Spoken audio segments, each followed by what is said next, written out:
саламатсыздар ма балалар? Отырамыз.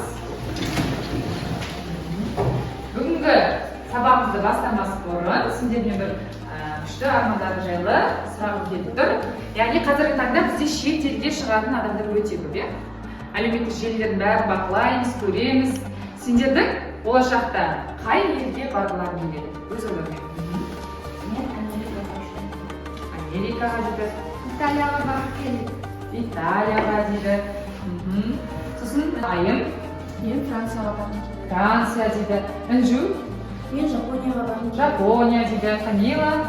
Қытай және Кореяға. Қытай, Корея дейді. Нұрислам. Мен Англияға барып келеді. Мен Германияға барып келеді. Жақсы балалар, ендеше біз бүгінгі сабағымызда математика сабағында бірнеше елге саяхаттайтын боламыз. Әзірге ол елдер құпия, бірақ та бізде ең алдымен шетелге шығу үшін не қажет болады? Чемодандар, иә? Өзімізге қажетті заттарды бүгін осы чемоданымызға салып әкететін боламыз. Олай болса, осы чемодандар арқылы қазір біз сендермен бірге топқа бөлінеміз. Жақсы балалар, ендеше бізде шетелге шығуға қажетті заттардың бірі, яғни төл құжат, шетелге шыққанда әрқайсымыздың өзіміздің паспортымыз болу қажет. Олай болса, бүгінгі саяхатымыз, яғни сабағымызбен тікелей байланысты.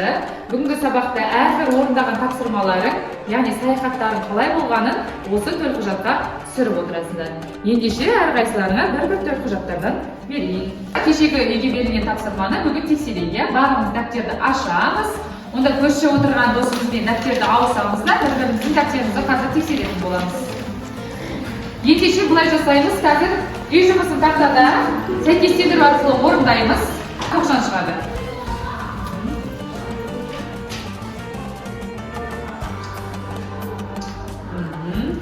Келесі бізге Ақназы келе ғой.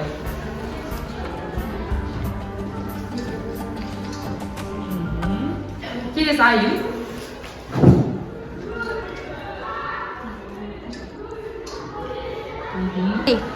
Келесі тақтаға Інжу келе ғой. Үй жұмысын қалай орындадыңыз? Соңғысынан бізде тақтаға шығады Асыл келе ғой.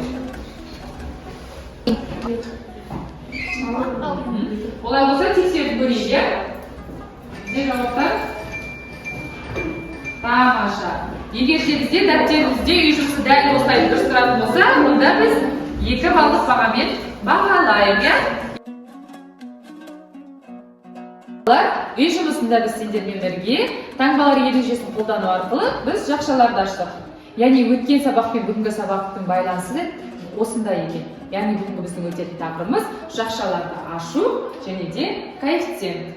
Бүгін біз сендермен бірге жақшаларды ашуды үйренетін боламыз. Олай болса балалар, бүгінгі сабағымызды біздің неміс математика Леонард Эйлер ашып беретін болады. Жақша атауымен немістік математигі Леонард Эйлер алғаш қолданған. Сосын жақшалар тек 18 ғасырдың бірінші жартысында ғана Готфрид Лейбниц пен менің еңбектерімде арқылы кеңінен тарады. Жақша ішінде алгебралық қосынды жазылған өрнектерді оған тең жақшасыз өрнектермен алмастыруға болады. Яғни бүгінгі біздің жақшаларды ашу ережесі дәл осы кісі ең алғаш өзінің еңбектерінде қолданған екен. Бүгін қай елге саяхаттайтыныңызды анықтау үшін қазір алдарыңа мен пазл таратып беремін. Сол пазлды құрау арқылы сендер қай елге баратындарыңды анықтайсыздар.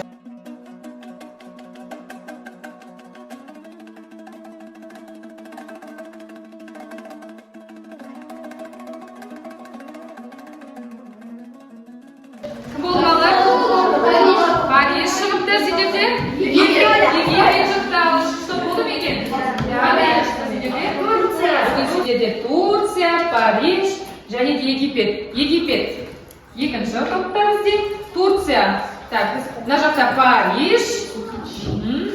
Және де бізде үшінші топта Турция, Жақсы, олай болатын болса, бүгін біз сендермен бірге осы үш елге саяхаттайтын боламыз. Ал енді бүгінгі жаңа сабақты түсіну үшін бізде ең алдымен жаңағы алған чемоданымызға қандай заттар қажет. Олай болса, үш топ бір заттан айтып шығайық. Бірінші топ паспорт. Паспорт дейді.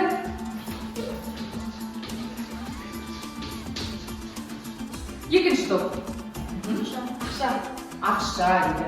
Әрине өзімізге керек заттардың бірі ол ақша шетелге шығу үшін. Және де үшінші топ киім дейді. Ең маңызды үш затымызды жаздық. Үш зат арқылы бүгінгі сабақты біз аша түсеміз. Олай болатын болса біз паспортты ағылшынның А әрпімен белгілейік, ақшаны П әрпімен белгілейік, киімді сол М деген әріппен белгілейік. Енді әр топта біз неше адамнанбыз? 6. Жалпы барлығымыз 18 адамбыз, саяхатшы. 18 саяхатшының әрқайсысы бізге паспорт және ақша киімдерді өздерімен бірге алатын болса, онда бізде бүгінгі сабақта қалай отырады екен? А қосылған П қосылған М.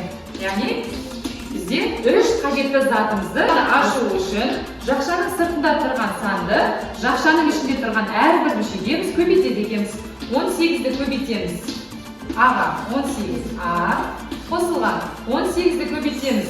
П-ға 18 П және де 18-ді көбейтеміз М-ға 18 М. Дегеніміз коэффициент. Коэффициент дегеніміз өрнек санымен бір немесе бірнеше әріптің көбейтісі екен. Яғни ол сол елге барған 6 саяхатшының барлығы 2 пиццадан жесе, неше пицца болады екен бізде? Ол үшін біз осы 2 пиццаны 6-ға көбейтеді екенбіз.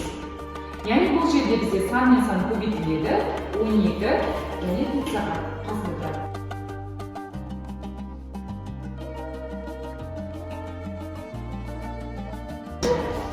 Бүгінгі жаңа сабағымызда біз осы екі жағдаймен таныстық және де коэффициент не екенін білдік.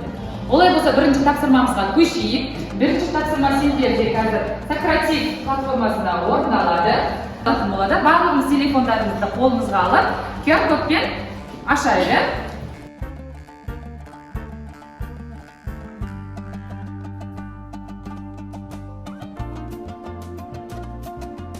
Келе жатқан екінші топ.